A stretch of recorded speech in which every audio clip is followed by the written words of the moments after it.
Les entrepreneurs à succès savent refuser. Et toi, est-ce que tu sais refuser? Tu veux réussir? Eh ben, apprends à dire non. Les entrepreneurs qui cartonnent ne disent pas oui à tout. Ils choisissent. Parce qu'à chaque fois que tu dis oui à une mission, à un client ou à un projet, ben, c'est que tu dis non à autre chose. Peut-être à une meilleure opportunité, ou peut-être à ton équilibre de vie. Alors, comment prendre les bonnes décisions? Comment refuser sans culpabiliser? Dans cet épisode, on va voir comment apprendre à dire non pour mieux dire oui aux bonnes opportunités. Dire oui, ça a un coût et souvent tu ne le vois pas. Chaque engagement que tu prends, chaque projet que tu acceptes, c'est du temps que tu ne pourras pas investir ailleurs. Dire oui, c'est bien, mais seulement si c'est réfléchi. Parce que sinon, ça veut dire que tu t'éparpilles, que tu remplis ton agenda et surtout à la fin que tu te retrouves avec un business qui te dépasse. Ce qu'il faut comprendre, c'est que chaque choix a un impact. Ne laisse pas les autres décider à ta place de comment tu investis ton temps. Pourquoi est-ce que parfois on a du mal à dire non? Eh bien, parfois parce qu'on a peur de vexer ou de décevoir les personnes qui sont autour de nous. Ça peut être perso, hein, ou ça peut être pro, les clients, les partenaires, les gens avec qui on travaille. L'autre raison, ça peut être par peur de manquer une opportunité. Ça arrive souvent, notamment quand on démarre, de se dire j'ai pas le choix, je suis obligé de prendre cette opportunité parce que je démarre et donc il faut que je fasse rentrer du chiffre d'affaires. L'autre raison pour laquelle on peut avoir du mal à dire non, c'est parce qu'on veut tout faire et tout tester et que du coup on se dit finalement je me suis lancé pour être libre, donc autant tout essayer. Comment est-ce qu'on peut reconnaître les mauvais oui? Il y a certains oui qui semblent bons sur le moment, mais qui finissent par te freiner. Voici quelques signaux d'alerte qui doivent te faire réagir et changer et modifier en fait tes actions en cours de route. La première alerte, c'est quand tu ressens un doute ou un malaise quand tu acceptes quelque chose, quand tu acceptes une mission, un nouveau projet, si ton intuition est en train de t'envoyer des gros signaux d'alerte, c'est bien de les écouter aussi et de voir ce que tu fais avec ça.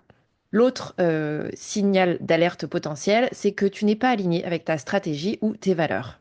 Et ça, c'est important parce que tu t'es aussi lancé à ton compte pour faire à ta manière.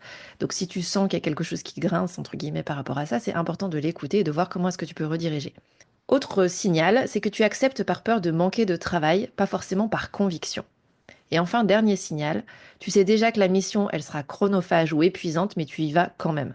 Qu'est-ce qu'il faut faire du coup dans ces cas-là? Avant de dire oui, tu peux te poser ces questions. Est-ce que cette opportunité sert vraiment mon business? Est-ce qu'elle sert mon bien-être?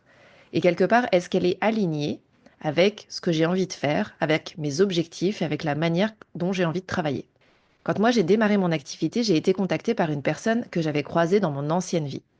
Et il se trouve que quand on s'était croisés, c'était pas l'amour fou.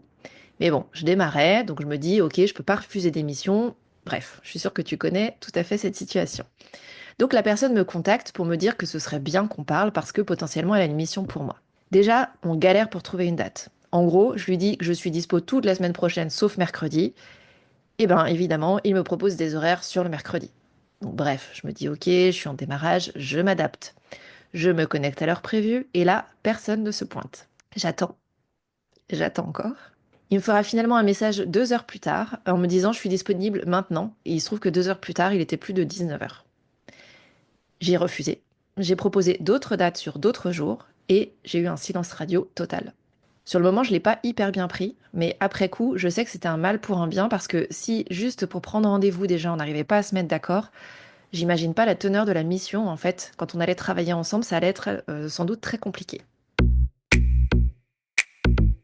Alors comment est-ce que concrètement on apprend à dire non sans culpabiliser? Dire non, ça veut pas dire être impoli ou fermer des portes, c'est simplement protéger ton temps, ton énergie. Voici comment est-ce que tu peux refuser efficacement. Déjà avec gratitude, c'est-à-dire en disant merci de penser à moi, j'apprécie beaucoup, mais je ne peux pas accepter ce projet en ce moment par exemple. Une autre manière de faire, c'est avec clarté, c'est de dire ce n'est pas aligné avec ma stratégie actuelle, avec ce que j'ai envie de faire, avec mes offres, avec ce que je propose aujourd'hui à mes clients, je vais devoir passer mon tour. Une autre manière de refuser, c'est de proposer une alternative, c'est-à-dire je ne peux pas pour l'instant, mais je connais quelqu'un qui pourrait vous aider, et potentiellement d'envoyer vers quelqu'un d'autre de ton réseau qui va pouvoir délivrer et ou mieux répondre potentiellement aux attentes de ce prospect. Ce qu'il faut faire, c'est s'entraîner quelque part à dire non, parce que si c'est difficile pour toi aujourd'hui, ça va pas venir du jour au lendemain, même sur des petites choses. Plus tu vas le faire, plus ça va devenir facile. Concrètement et pour mettre en pratique, voici quelques exercices pour apprendre à mieux choisir. D'abord, tu peux commencer par faire une liste de tes critères de bon oui, c'est-à-dire quels sont les types de projets ou de clients que tu veux vraiment accepter. Ça peut être aussi quels sont les types de missions. Ensuite, tu peux te créer une réponse type pour refuser poliment. Comme ça, t'as pas besoin de stresser à chaque fois que tu dois dire non quelque part, tu as des réponses déjà préétablies et tu peux les utiliser. Ça permet de fluidifier un peu à la fois ta réponse et ça te prendra moins d'énergie au moment où tu auras à le faire. Enfin, dernier exercice de mise en pratique, cette semaine, tu peux dire non au moins à une opportunité qui ne te sert pas vraiment. Et puis tu vois comment tu te sens après. Dire non, ce n'est pas forcément perdre une opportunité, c'est faire de la place pour les bonnes opportunités.